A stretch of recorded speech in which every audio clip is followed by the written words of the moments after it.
Iranian state media says a suspected Israeli strike has destroyed an Iranian embassy building in the Syrian capital Damascus, with the senior commander in the powerful Iranian Revolutionary Guard among those killed.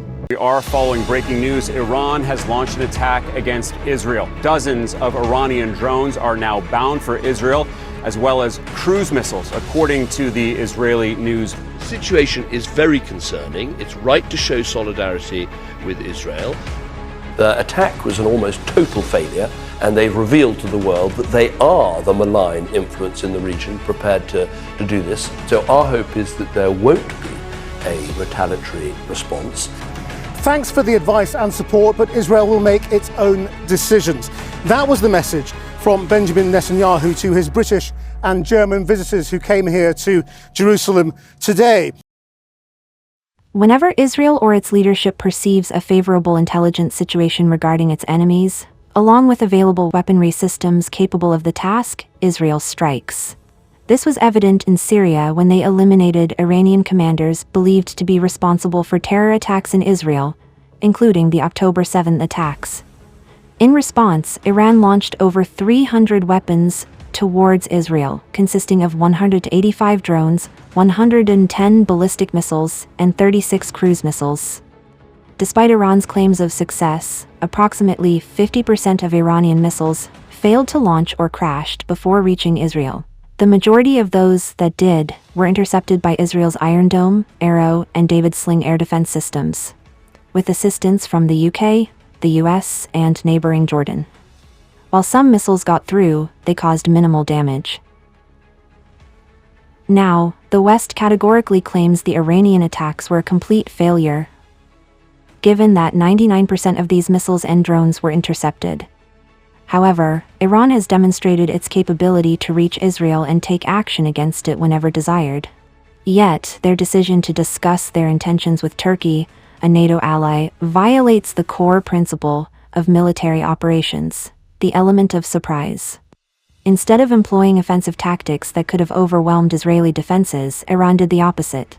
Had they sought to inflict serious harm, they would have used faster and more precision-guided ballistic missiles, giving Israel little time to respond. They also would have leveraged the combat power of regional proxies like Hezbollah, turning it into a multi-front conflict. Alternatively, the direct attack may have been a face-saving exercise for Iran. Nonetheless, in any conflict, there are unintended consequences, and Iran violated another rule. Never interrupt your enemy when they are making a mistake. You see, when Israel declared war against Hamas last October, it stood unified at home and enjoyed broad backing from around the world, following an unprecedented attack by the Islamic terrorist group. 6 months later, Israel finds itself in a far different place. Bogged down in Gaza, divided domestically, isolated internationally, and increasingly at odds with its closest ally. Israel was making huge and unforgivable mistakes in Gaza, such as the killing of Gaza aid workers, which Israel admits were a series of grave mistakes. Netanyahu has consistently refused to negotiate with Hamas, stating that total victory over Hamas, not negotiations, is what will secure the release of hostages. The peak of isolation seemed evident on March 25th, marked by the UN Security Council's passage of a resolution for an immediate ceasefire, despite Israeli objections. The U.S. decision to permit resolution's passage further aggravated Israel. And if we look at the history of U.S.-Israel relations, the U.S. has used its veto power to block resolutions critical of Israel more than any other council member since 1945, with a total of 89 vetoes, 45 of which were in support of Israel. Weekly protests against the Israeli government in the West have swelled, with thousands demanding their governments to act against Israel. However, after Iran's attack, Western support shifted in favor of Israel.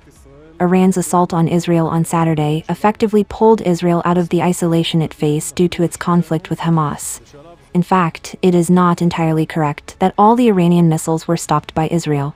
U.S. officials said that more than 70 drones and 3 ballistic missiles were intercepted by U.S. Navy ships and military aircraft, using the Aegis missile defense system aboard 2 guided missile destroyers.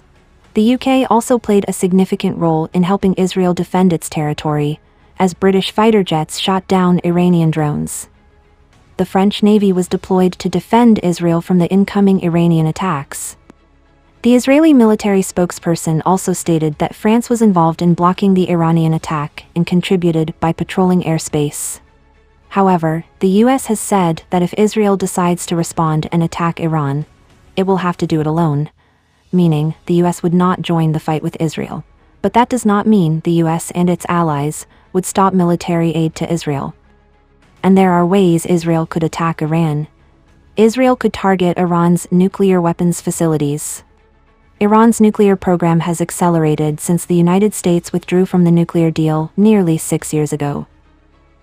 It remains uncertain whether Iran has started building nuclear-capable missiles.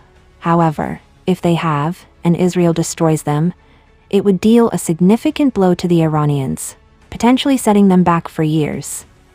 Secondly, Iran claimed its attack was successful. However, if Israel targets more high-value targets, like generals or commanders of Iran's Revolutionary Guards on Iranian soil, then we could say Iran's missile attack failed to deter Israel. This would undoubtedly escalate tensions. And if Israeli leaders wish to avoid the risks of escalating tensions, they might choose a lower-end response, such as targeting Iranian proxies in the Middle East or engaging in cyber attacks against Iran, trying to assert their dominance in the region in the process.